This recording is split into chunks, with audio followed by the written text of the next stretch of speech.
திருச்சி அருகே கிணற்றில் குதித்த பள்ளி மாணவியும் அவரை காப்பாற்ற முயன்ற அண்ணனும் நீரில் மூழ்கி உயிரிழந்த சம்பவம் அப்பகுதி மக்களிடையே சோகத்தை ஏற்படுத்தி உள்ளது. புதுக்கோட்டை மாவட்டம் மண்டையூர் சோதிராயன்காடு பகுதியை சேர்ந்தவர்கள் சித்திரகுமார், ஜீவிதா தம்பதி. இவர்களுக்கு மணிகண்டன் 18 என்ற மகனும் பவித்ரா 16 என்ற மகளும் இருந்தனர். ஐடிஐ வரை படித்துள்ள மணிகண்டன் எலக்ட்ரீசியன் வேலை பார்த்து வந்துள்ளார். சிறுமி பவித்ரா 11ஆம் வகுப்பு படித்து வந்துள்ளார்.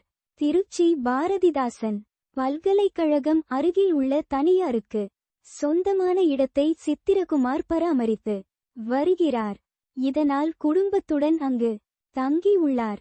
11ஆம் வகுப்பு படித்து வரும் பவித்ரா இந்தாண்டு பொதுத் தேர்வு எழுத உள்ளார். மார்ச் 5ஆம் தேதி முதல் 11ஆம் வகுப்புக்கு பொதுத் தேர்வு தொடங்க உள்ளது. தேர்வுக்கு இன்னும் சில நாட்களே இருப்பதால் சிறுமியை படிக்குமாறு குடும்பத்தினர் கூறி வந்துள்ளார். சிறுமியோ இரவு நேரங்களில் செல்போனில் ரீல்ஸ் பார்ப்பது, தோழிகளுடன் பேசுவது என இருந்து வந்துள்ளார். இதனை அவரது பெற்றோர்கள் கண்டித்துள்ளனர். நேற்று முன்தினம் இரவு சிறுமி படிக்காமல் செல்போன் பார்த்து வந்ததாக தெரிகிறது. இதனை அவரது பெற்றோர்கள் கண்டித்துள்ளனர்.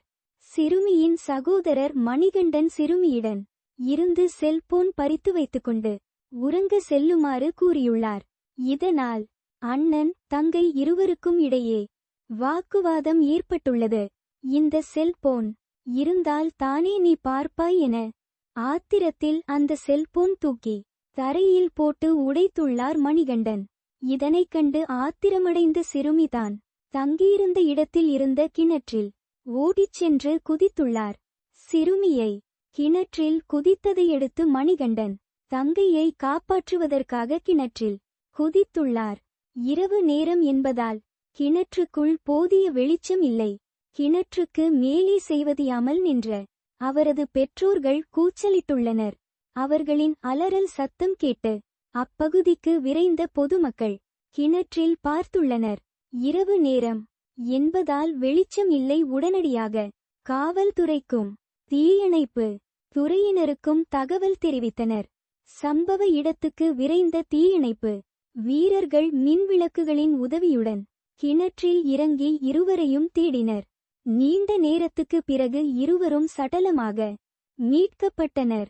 இருவரின் உடல்களை பிரேத பரிசோதனைக்கு திருச்சி அரசு மருத்துவமனைக்கு அனுப்பி வைத்தனர். இந்த சம்பவம் தொடர்பாக போலீசார் வழக்கு பதிவு செய்து விசாரணை மேற்கொண்டு வருகின்றனர். இந்த சம்பவம் அப்பகுதி மக்களிடையே பெரும் சோகத்தை ஏற்படுத்தியுள்ளது.